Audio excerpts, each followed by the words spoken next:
Praise the lord. ప్రభువునందు అత్యంత ప్రియమైన వారికి నేటి దేవుని వాగ్దానము. సింహపు పిల్లలు లేమిగలవై ఆకలిగొనును, యెహోవాను ఆశ్రయించు వారికి ఏ మేలు కొదువయై ఉండదు. 34వ కీర్తన 10వ చరణము. ప్రభువునందు ప్రియమైన వారలారా, యెహోవాను ఆశ్రయించు వారికి ఏ మేలు కొదువయై ఉండదు అంటే, దేవుని ఆశ్రయించి దేవునిపైన ఆధారపడినటువంటి వారికి దేవుడు ప్రతి ప్రారంభమును ఫలింపచేస్తాడు అనేది ఈ యొక్క మాటలోని భావము. యెహోవాను ఆశ్రయించు వారికి ఏ మేలు కొదువయై ఉండదు. ఏ మేలు కొదువయై ఉండదంటే, నీ ప్రతి ప్రారంభమును ఫలింపచేస్తాను అని దేవుడు ఆ మాటలో భావము ఉంచి ఉన్నాడు. క్రీస్తునందు ప్రియమైన వారలారా, మనం చేసే పని కావచ్చు, మన ప్రయాణం కావచ్చు, పరిచర్య కావచ్చు, ప్రయత్నం కావచ్చు, ప్రార్థన కావచ్చు, ప్రతిఫలం పొందాలి అంటే ప్రార్థనకు ప్రాధాన్యతనివ్వాలి. ప్రార్థనలో ప్రభువు పైన పరిపూర్ణంగా ఆధారపడాలి. అలా ఆధారపడినప్పుడు గొప్ప ప్రతిఫలమును మనం చూడగలము. ఈ 34వ కీర్తన రచించినటువంటి కీర్తనకారుడు దావీదు గారు, ఆయన దేవుడు తన భక్తుల ప్రార్థన తప్పక ఆలకిస్తాడని తాను అనుభవపూర్వకముగా ఈ 34వ కీర్తన రచించాడు.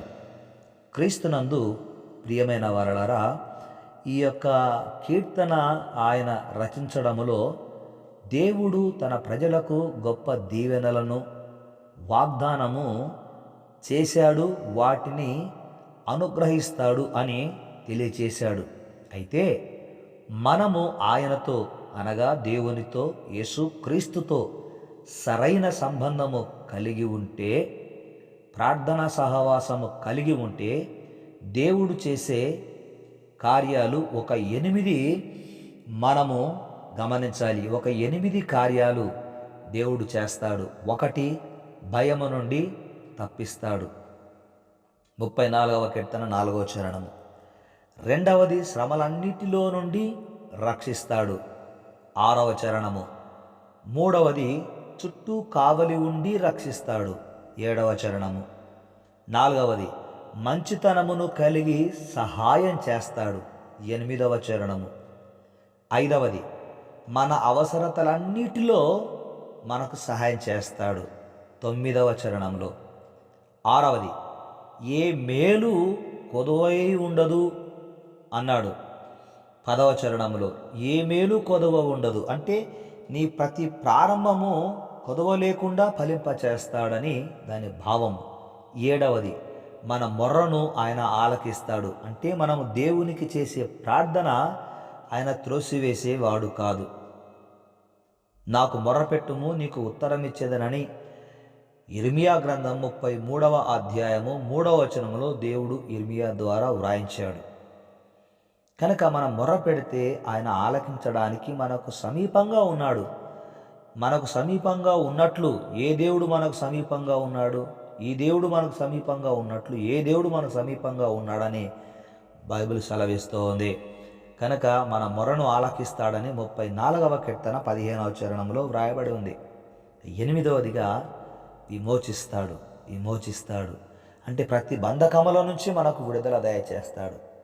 యెహోవాను ఆశ్రయించు వారికి ఏ మేలు కొదువై ఉండదంటే విమోచిస్తాడు అని 34వ కీర్తన 22వ చరణంలో వ్రాయబడి ఉంది.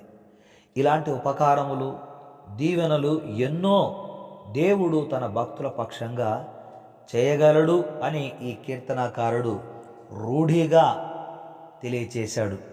క్రీస్తునందు ప్రియమైన కుమారుడా, కుమార్తె, ఈరోజు దేవుడు ఈ వాగ్దానమును నీకు బయలుపరిచి నీ ప్రతి ప్రారంభమును ఫలింపచేస్తానని తెలియచేశాడు.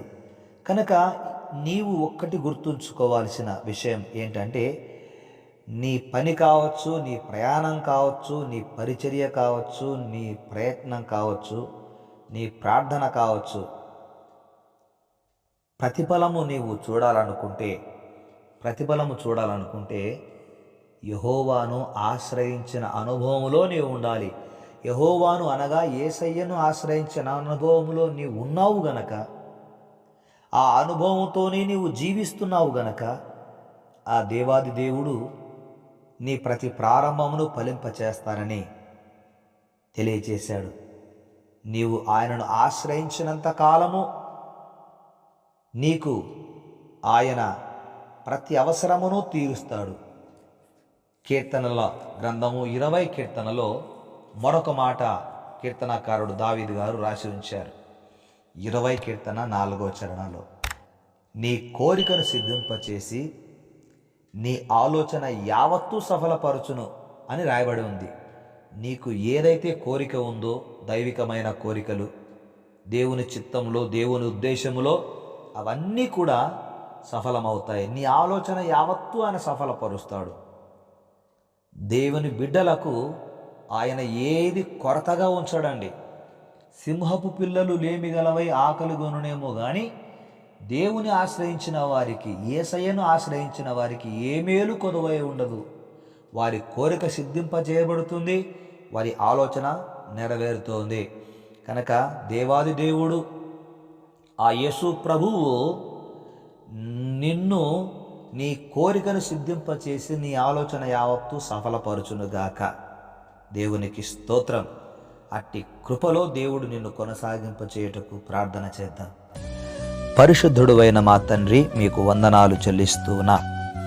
నాయన, మహిమ కలిగిన మా దేవా, మరి ఈ దినము మా ప్రియులకు, మా ప్రియ కుమారులకు, కుమార్తెలకు మీరు ఇచ్చిన ఈ వాగ్దానము, నీ ప్రతి ప్రారంభమును ఫలింపచేస్తానని, వారి పనిలో, ప్రయాణంలో, పరిచర్యలో, ప్రయత్నములో, ప్రార్థనలో నాయన మీరు వారికి ఫలితమును దయచేయమని కోరుతున్నాం.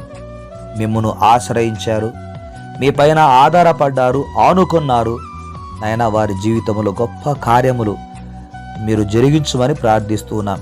దూరదేశములో ఉన్నటువంటి మా ప్రియ కుమార్తె షైనిమ కొరకు, అదేవిధముగా ఆమె భర్త జాషువా కొరకు ప్రార్థిస్తున్నాము నాయన. సంతానలేమి విషయంలో మీరు కార్యం జరిగించి ఆ ప్రియ కుమార్తెను, కుమారుడిని దర్శించండి. ఇరువురిలో ఎవరికి లోటుగా ఉన్న యేసు నామమున ఆ లోటు తీరునుగాక అని ప్రార్థిస్తున్నాం. సహాయం చేయండి. అదేవిధంగా బన్నా కొరకు ప్రార్థిస్తున్నాం. తన జీవితాన్ని కూడా దీవించండి. జీని వివాహ విషయంలో ప్రార్థిస్తున్నాం. కార్యం జరిగించండి.